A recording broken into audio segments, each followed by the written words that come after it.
Hello, I'm Tara Brabazon, and I'm the Dean of Graduate Studies at Charles Darwin University. Welcome to Outrider 15. Supervise yourself. That's a surprise. This one comes via request from a student that obviously probably wishes to remain anonymous. She is confronting challenges with her supervisor right near the end of her candidature. Her supervisor is one of those light touch supervisors, and she asked me if even this late in a candidature she should change her supervisor.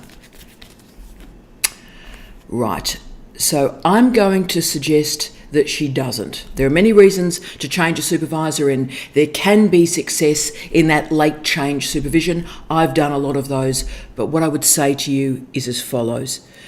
Do not think that this is an easy option. Do not think that there is a saviour or a white knight that's going to rescue you. You're going to have to rescue yourself.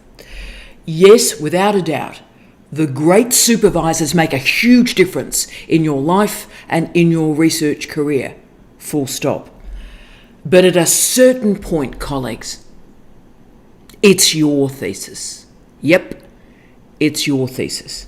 And remember, I am speaking from pretty deep personal experience here. I completed my PhD in 2 years, and I had 3 examiners, and all 3, the greatest scholars in the world at that time, passed that thesis with 3 1s. So that is straight through without correction. Finished it in 2 years. One of those 2 years, I was working full-time in another country. And the supervision in that first year was dreadful, and the supervision in the second year was non-existent. And in fact, the supervisor wouldn't even sign off the forms so I could progress to examination. So there's one data point. Let me give you 4 more data points. I've also completed 4 master's degrees. Not one of those supervisors were involved in helping with research design, suggesting any reading, doing any drafting or editing or commentary of any kind.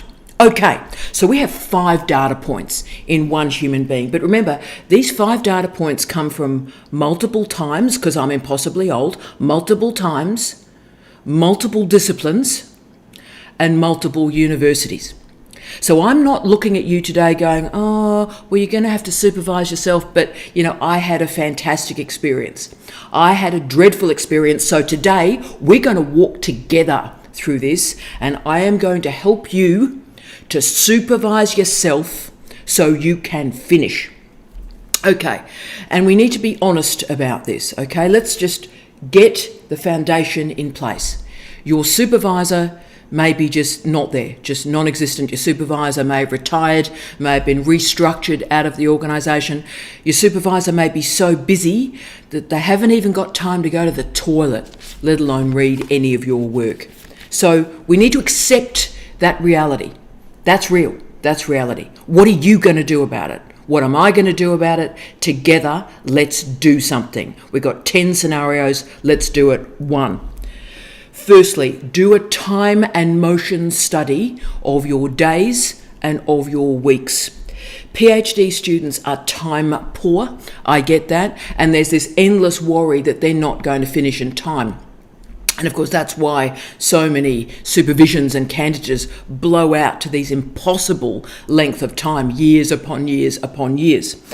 And of course, complaints emerge from students that supervisors have not provided timely feedback or indeed any feedback. Therefore, okay, and that may be true, but you need to be honest about yourself and how you are spending your time. How often are you on Insta? How often are you on Instagram? How often are you shoe shopping on ASOS or Shine? Are you cruising for cake decorating ideas on Pinterest and you don't even cook?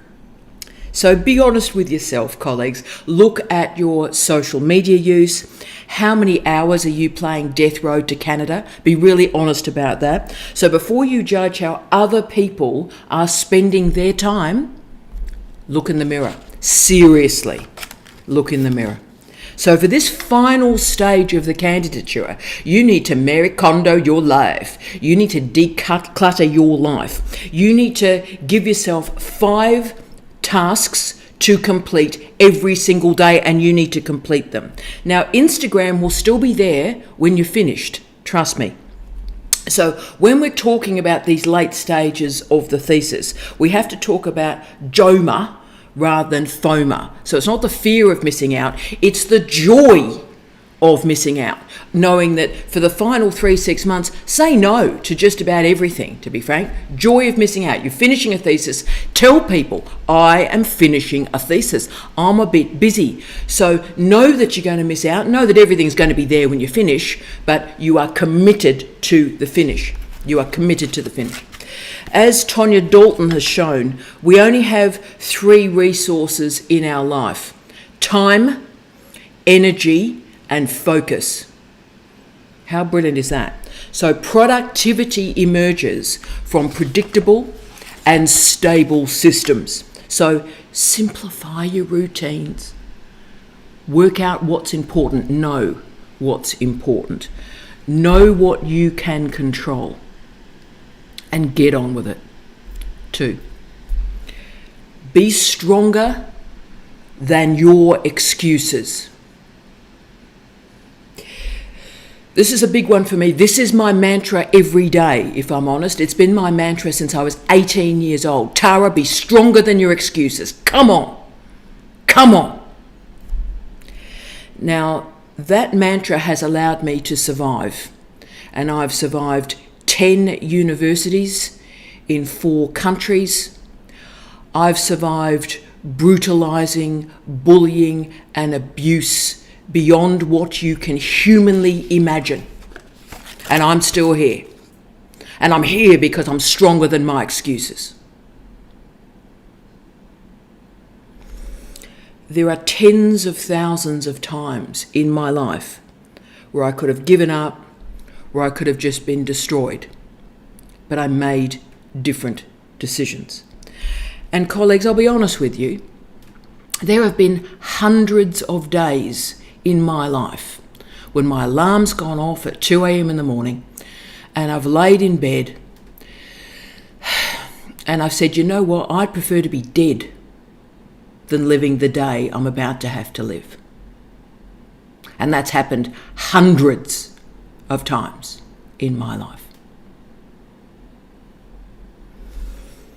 But success is built when we transcend the lies. We transcend the fear, and yes, we transcend the despair.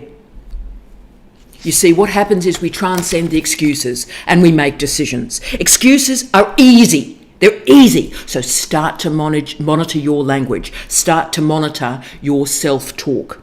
Listen to yourself and watch yourself. Are you hitting the snooze on that alarm? Are you not even setting an alarm? Are you not exercising? Are you delaying making the difficult decisions in your life and candidature? So monitor yourself for a couple of days and really see if you are speaking in excuses. If you are, then this week, just make one decision for me. Be stronger than your excuses.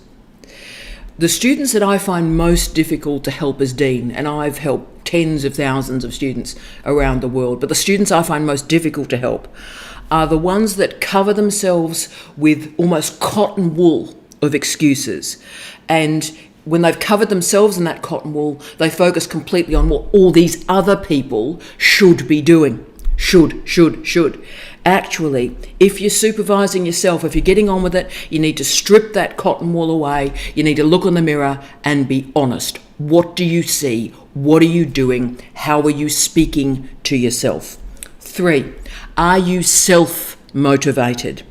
Now, one of the reasons I think students focus so strongly on supervisors, and I understand this completely, is that students have this intense critique of what's going on with their supervisors because they are lacking self-confidence and they are lacking motivation. Do you need other people to validate you? Do you need other people to give you motivation?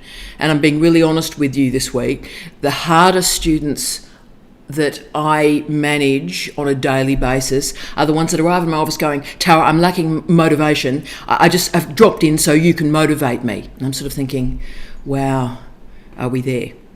Are we there? So start to be self-actualized and disconnect your view of yourself from the opinions of others. So center yourself. Focus on your goals, your strengths, your weaknesses, and yes, your motivations. Now, what I can tell you as an old lady, a really old lady, is if I'd waited through my career for somebody to help me, if I'd waited through my career for someone to say something nice to me, for someone to validate me, for someone to say, oh, what a good job you've been doing, I would have died waiting for that, okay? But you see, that's not enough. I think with all the focus on motivation at the moment, we're forgetting that motivation without a change in behaviour is irrelevant.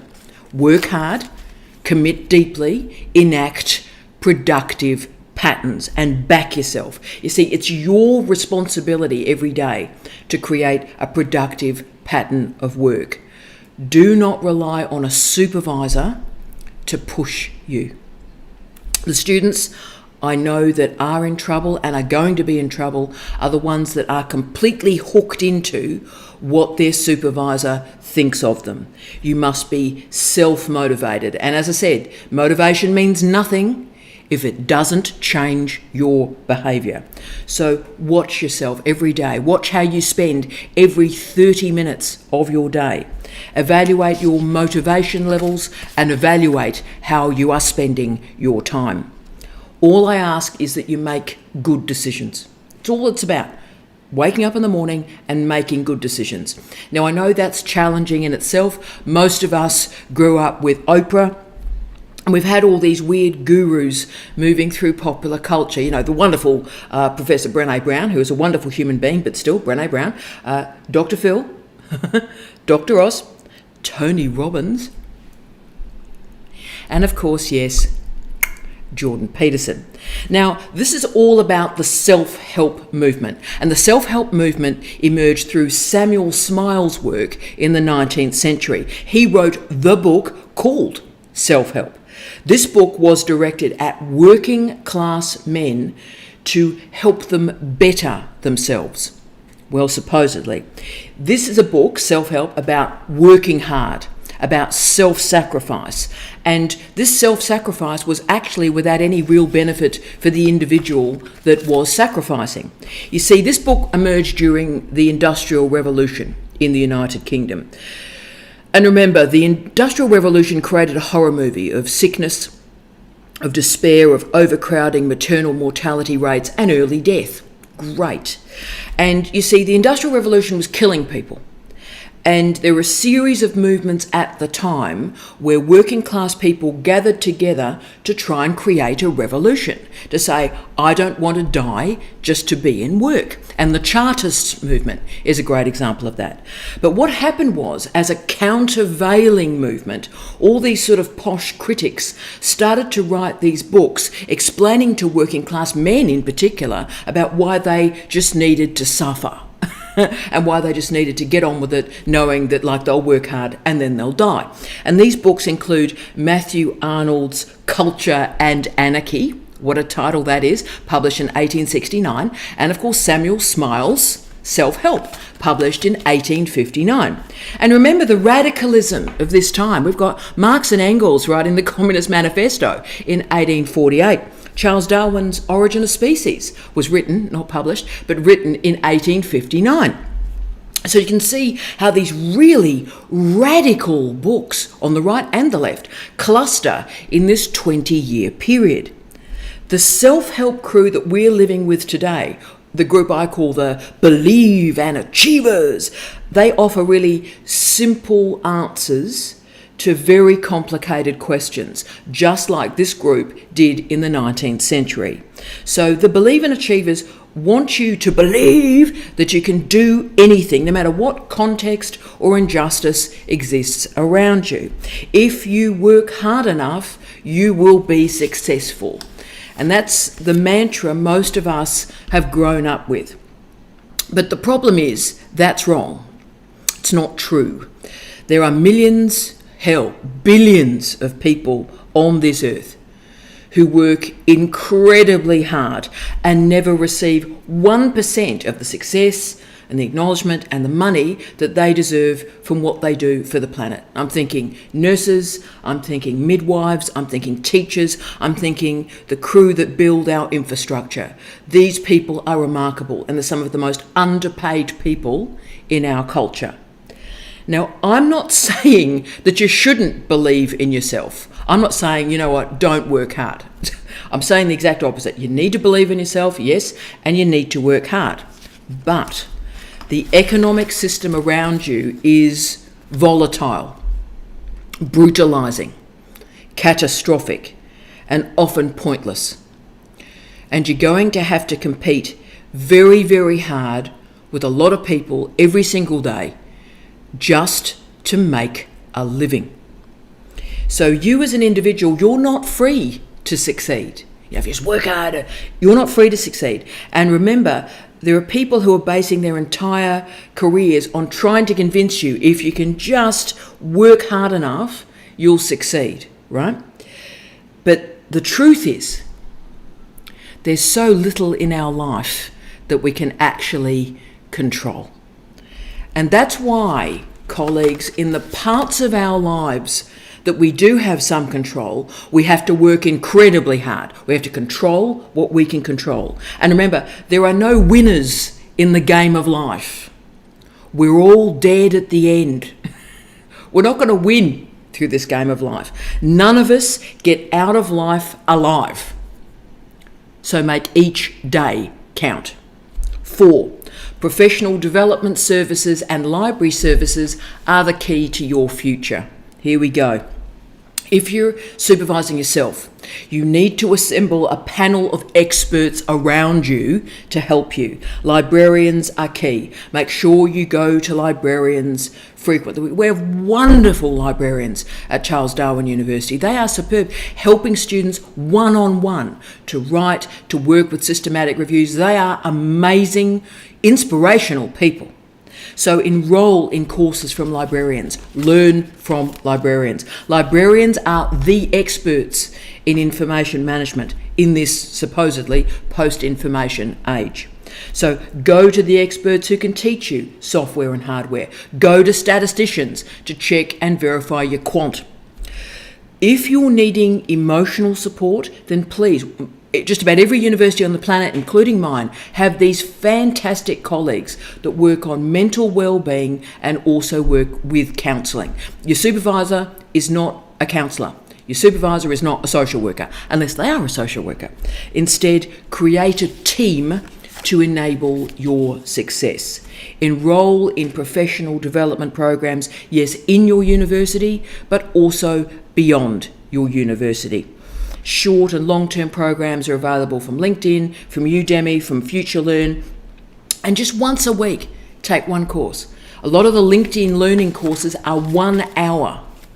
Make sure you find 1 hour of your week and learn something. This freshens you up. It broadens you out. It widens your horizons. Yes, that's a cliche, but it's a cliche for a reason. Gain new insights, gain new information from a diversity of sources and platforms and people. Learn something. Get beyond yourself. Know what you know what you don't know, and start to learn from other people. And this is how you supervise yourself. You bring information into yourself and you learn. 5, create a team of peer support.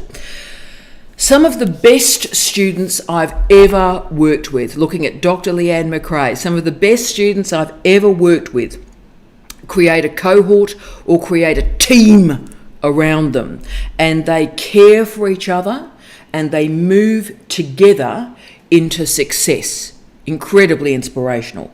Now, digitisation has given us lots of gifts. I think the most important one is deterritorialisation. So we can find our crew, we can find our people around the world, and we can walk to success together. So read widely, follow great scholars on Twitter or X or whatever's next, and build new relationships beyond your lab and, yes, beyond your university. And one of the reasons, for example, we decided at CDU to have digital office hours and Right Club is so that there would be this fantastic context around people so that we would learn and grow together. And those sessions have been recorded, and you can see that happening before your very eyes. Incredible. 6, crucial, be thankful for any support that you do receive. Complaint culture is the sinkhole of graduate education. When students get together and they complain about their supervisor, they lose time, they lose energy, they lose motivation. It is a sinkhole. Now, I'm not talking about supervisors who bully, who sexually assault or sexually harass their students, rip off their students' work. We have policy and procedures that can engage and manage that behaviour pretty well immediately now. So that's not what I'm talking about. These behaviours must be reported immediately, and we have policies and procedures to handle them very, very quickly. Instead, I'm talking about the very, very busy supervisor, overworked, exhausted, probably fighting for their own career and life. And when a PhD student complains that they're not getting the time they deserve, it is, please remember this, very important to remember how sick our universities are at the moment. They are sick. Academics, we are trying to protect you as students from the most grotesque excesses of this time. But know this time is difficult for everybody, so please show some compassion, show some kindness, and try to move your language from complaint to consideration, from grievance to gratitude. Watch your languaging of reality. So let me give you one example of how incredibly volatile this situation is. So when you're about to go, remember this is a true story from one of my former universities. A full professor, outstanding grants, multi-million-dollar grants, so many publications, 11 current PhD students, was restructured out of the institution. No warning, one day everything was going fine, next day he got his restructuring letter. No reason, no rationale, except a couple of people in the senior leadership probably didn't like him too much. So he moved from a full professor to out of the organisation in 6 weeks, just before Christmas.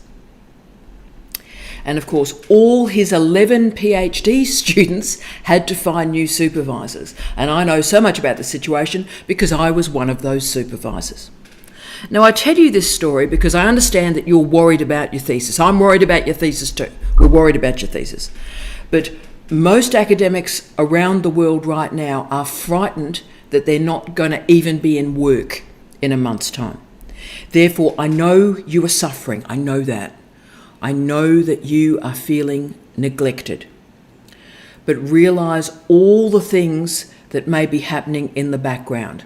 Your supervisor may have a sense they're about to be restructured out of the organisation. They're going to have to sell their house, particularly in a regional area. They're going to have to sell their house at a multiple loss. It won't even discharge their mortgage. We know all of this stuff. And they may be, and of course you know I'm doing this now, as academics, we are living relatively permanently away from our family and friends. So this is not FIFO, this is fee. Fly in. And you're just away from people. That's the reality. So, I know all of us crave protection and safety and security.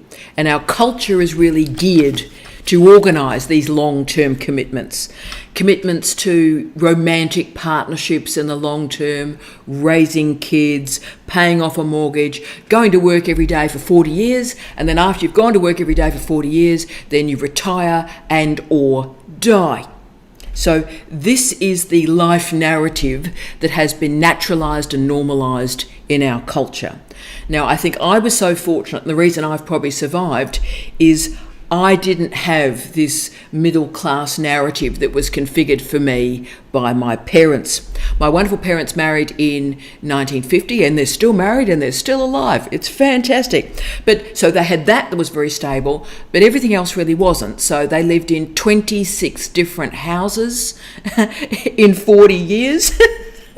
26 houses in 40 years, multiple jobs. Kevin was a professional gambler for 3 years, and for 3 years he was a bookie's dog. For those of you that don't know what a bookie's dog is, the bookie's dog carries the money for the bookie. Yes, that's a job. So as you can see, life was pretty unstable for them, and hell, it was probably a bit of an adventure. And what is these days, I think, called a side hustle was basically Doris and Kevin's life plan. So what I learnt from them in my primary socialisation is life is unstable, it's unpredictable, it's volatile, people will kick you if they can. And therefore what I learned is every one of us has to be sort of agile and robust to even survive, So that's my primary socialisation. I've told you that story, so you think about your primary socialisation. What were the stories told to you about success and failure? Do you expect a particular life narrative to emerge for you? So like, do you expect a life partner? Well, just under half of relationships end in divorce. Do you expect stable housing? This is not the time for stable housing. Rents are impossibly high. There's no real way to move from these high rents to remotely saving for a deposit for a house. So there's a profound housing crisis in this country and in multiple nations. But also this notion that we're in a stable long-term job that pays well. And I think COVID demonstrated the lie of that particular story. So what I'm suggesting to you is start to think about the expectations you had and have of your life and put a reality check against them, and then make good decisions from that point. 7, crucial one, make small good decisions every day. Most of the students I see in my office, when a dean sees them, they are completely overwhelmed. And when we are overwhelmed, when any of us are overwhelmed, we in that state, we can't make good decisions because everything is just too much. And I understand that. So what I get these incredibly overwhelmed students to do, and I do it in my own life, is, okay, everything's a shambles. And it probably is a shambles, right? That's accurate. It's a shambles. So what I get the students to do is pick one small task. Put a spelling checker through that chapter, check 3 or 4 references, look at one page or write one page. A strategy I often use to help really overwhelm students is, I want you to write me 250 words today. And tomorrow, write me 250 words. No more than that, 250 words. And you know what? You can finish a thesis 250 words at a time. So make one small good decision. It's all I need you to do. And this hint comes from Brittany Bergender, a remarkable woman who was able to save herself and has saved probably tens of thousands of other people on an eating disorder journey. And she stated, there are types of bravery and courage that cannot be seen. It's a bravery that you have to choose for yourself. You use it a little when you have seemingly small, insignificant choices and decisions that you make every day. You keep making these tiny, good choices over and over until you realize that your entire life is different and the hero who saved you is yourself. End of quote. Changed my life, that. These are powerful words to manage eating disorders, obviously, but it's actually a powerful way to manage a PhD. Make one good decision. Powerful way to manage your life, to be frank. I often hear people talk about something about being Insta-worthy, right? So something's big, and we see particularly through all sorts of social media platforms, people with these big events in their lives, and we sort of forget the fact, we go, I haven't got anything that's big. You don't need big. You need small, clear decisions every day. That's how you get to success. The most courageous thing that any of us can do on any day is wake up and make a decision. That's all I'm asking you to do.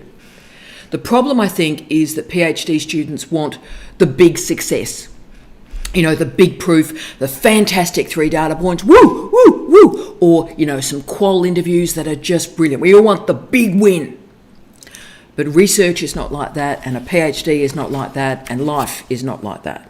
The definition of courage for me every day is getting out of bed, knowing it's going to be tough, and getting out of bed anyway. But still, you make a decision to get up, make incremental decisions, make incremental choices to move yourself forward. So if you keep showing up and making these small decisions every day, you will create momentum. At its most basic, persistence creates achievement. On a personal note, can I say, when people say, I don't think I have been successful, but if people say, what's created success in your life, there's only one thing, and that is persistence. That is showing up. A lot of really, really dreadful stuff has happened in my working life, my professional life, my personal life, and any success that I've gained has not come from mentoring or networking or patronage. Any success I have has come from showing up. Even when it's tough, showing up. 8, hold yourself accountable. I understand why students complain about supervisors. I do. Because a student has lost control of that situation or their project, and they feel like they've lost control of their lives. I get that. You're frightened. And when any of us are frightened, our first reaction is to blame other people. But this also means, sadly, that you've released power. The moment you create a blame narrative, then you've released power from yourself and you've given your supervisor power over your life.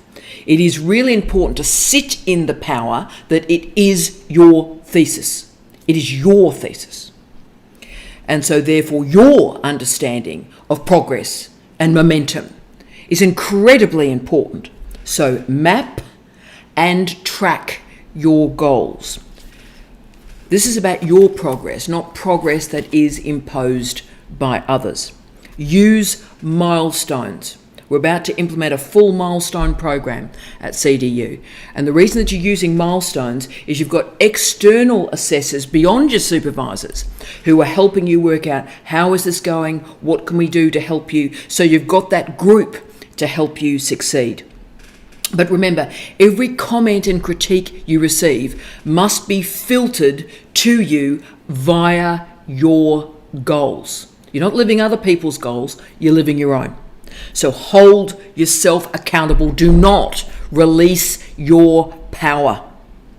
If you want to move beyond multiple definitions of mediocrity, and remember, most of us live in mediocrity most of the time, for me there are really 2 strategies. The first is focus, and the second is consistency. Focus and consistency. Those singular strategies will create change in your life. So if you show up, if you focus on a task, then you will not be mediocre, because you're doing something that the bulk of the population are not doing.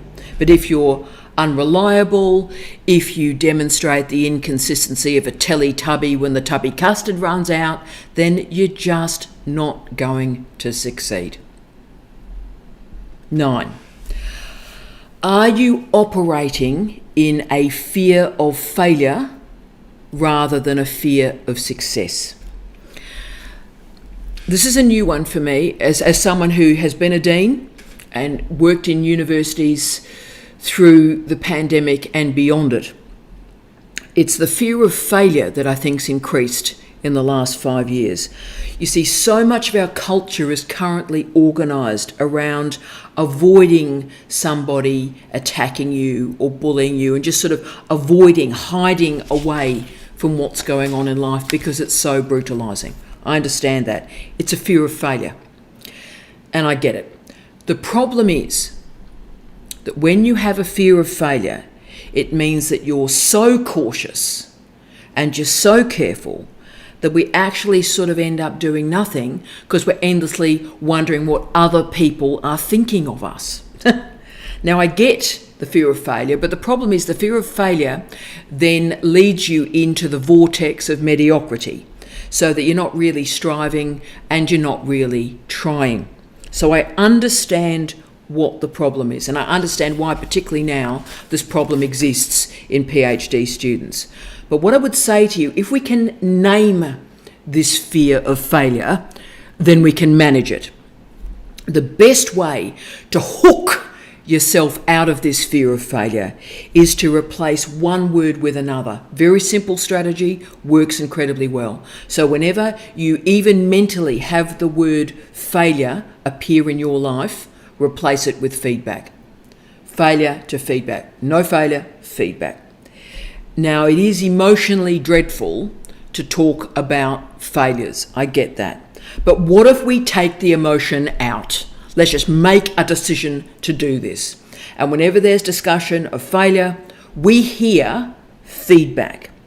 When failure hits you in your PhD or your professional life or your personal life, failure, failure, failure, hear feedback, feedback, feedback.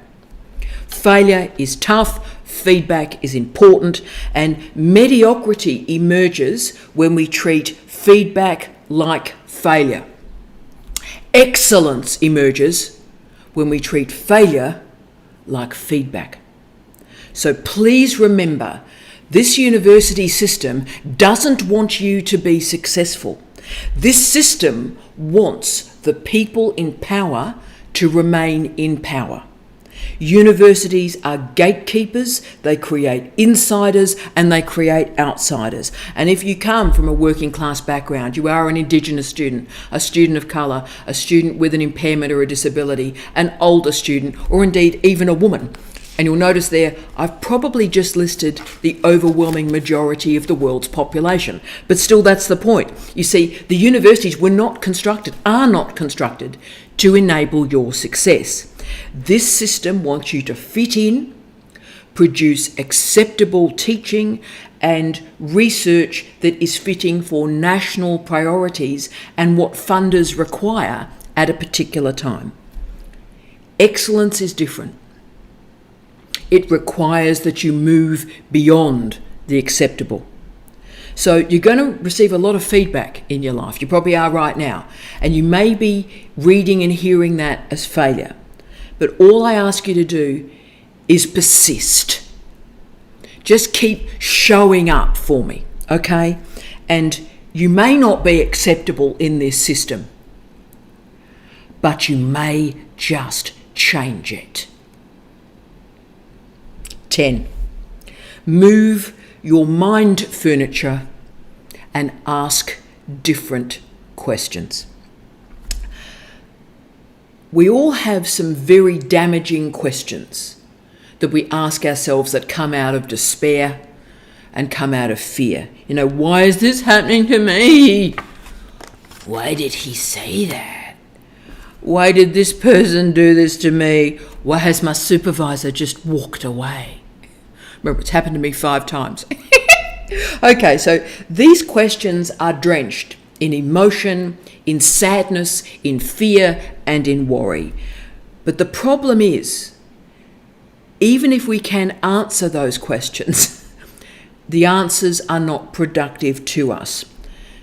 Why did he walk away? Any answer you have is not going to help you get up the next morning and make a good decision.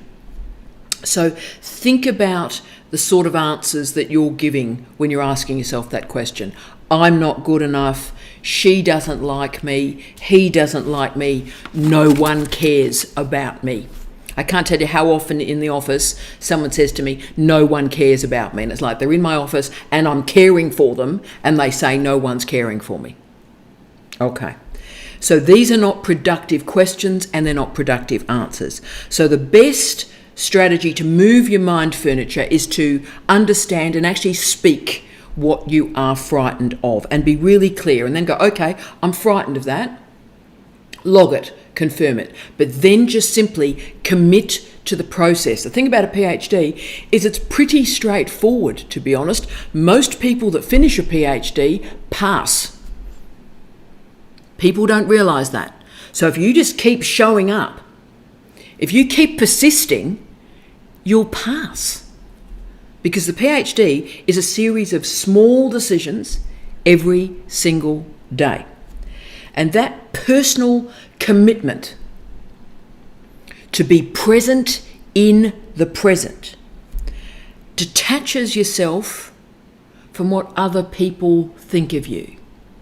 If you just show up, you're not too bothered about what other people are saying about you. And also it starts to assemble productive boundaries, personally and professionally. So when we appreciate the gift of being present in the present, it enables emotional regulation, optimism, energy, listening, empathy, and yes, success. You can do this, you will do this, and you are doing this. I wish you love, light, and peace. Tea out.